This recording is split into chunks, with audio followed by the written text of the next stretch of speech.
Hello. This is our device start system that utilizes an electric circuit in order to get this initial car moving so that I can go through the whole track and eventually hit the other end. So what we've done here is we've placed this initial car right in between the accelerator, in this Hot Wheels accelerator. However, the accelerator isn't actually spinning right now because the battery's been taken out of the circuit. So what we have here is we have this battery, and we have two wires leading from the battery to the battery terminal in the launcher. So when we connect these wires here, or when we touch the wires to the battery, it'll be as if the battery's inside of the machine and it'll continue working like so.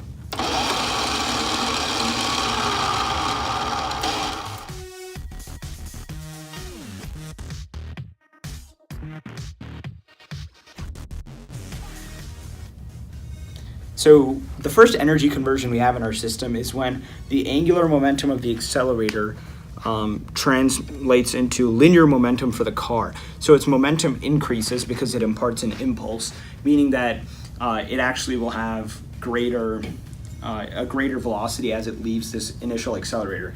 And that means it, of course, has greater kinetic energy. However, then its kinetic energy is increased even more as its gravitational potential energy converts into more kinetic energy by the time it reaches the bottom of this slope, as you can see here.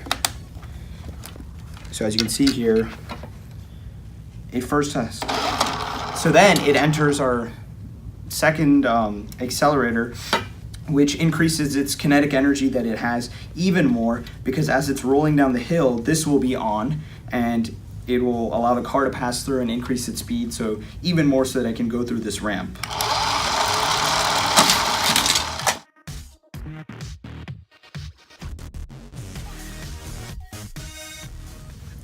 So after it moves through these first two motors, the car then passes through this loop. Now it's important to note that the total mechanical energy here, which in this case is all kinetic energy, because we chose the bottom of this table to be our 0 point for potential energy, is then translated at the top of the loop to both kinetic energy and potential energy.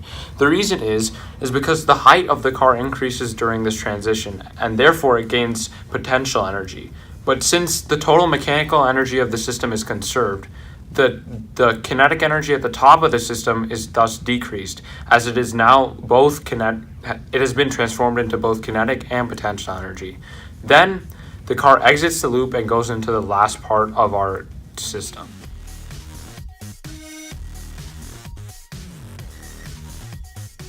So this part of our system includes a car called Nerve Hammer colliding elastically with the car called Aurora. So what's happening here is that a Nerve Hammer starts with some amount of kinetic energy and then comes to rest and collides with Aurora.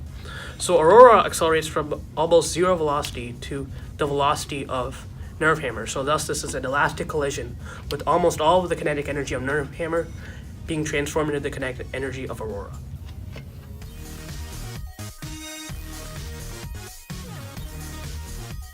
So after the collision, much of the speed of this car is transferred into this car. Furthermore, after the collision, due to the lowering of elevation, the car's change in potential energy actually adds on to its kinetic energy as it goes down to the hill and goes towards the cup.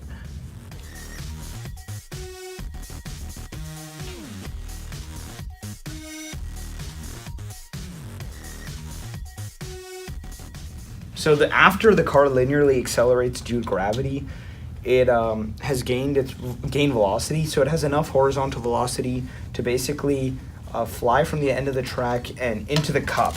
Now when it goes into the cup, due to conservation of momentum, it essentially imparts a velocity on this cup, so the cup starts swinging up, but it stops after a certain point because its kinetic energy turns into potential energy, and then it goes back down. And this is a kind of simple harmonic motion.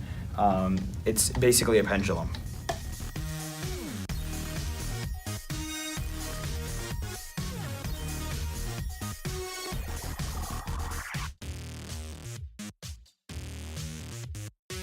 Throughout this presentation, we've assumed that the system is ideal, meaning that we haven't accounted for energy losses due to things like friction, heat, or sound, which is why when we were explaining this loop, for example, we stated that the kinetic energy that it enters the loop will be the same as the kinetic energy when it exits, or why we explain that in this case of the pendulum, it'll be swinging forever. But in real life, that's not the case.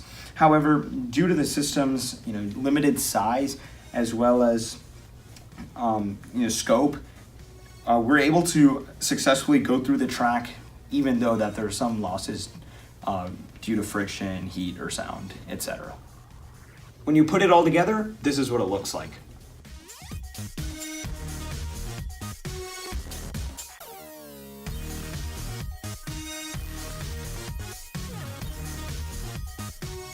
Well, I think this class has given me a lot of food for thought with regard to different physics concepts and has given me a great foundation for things that I can use in my future, regardless of the career I choose into, because physics is a very broad subject.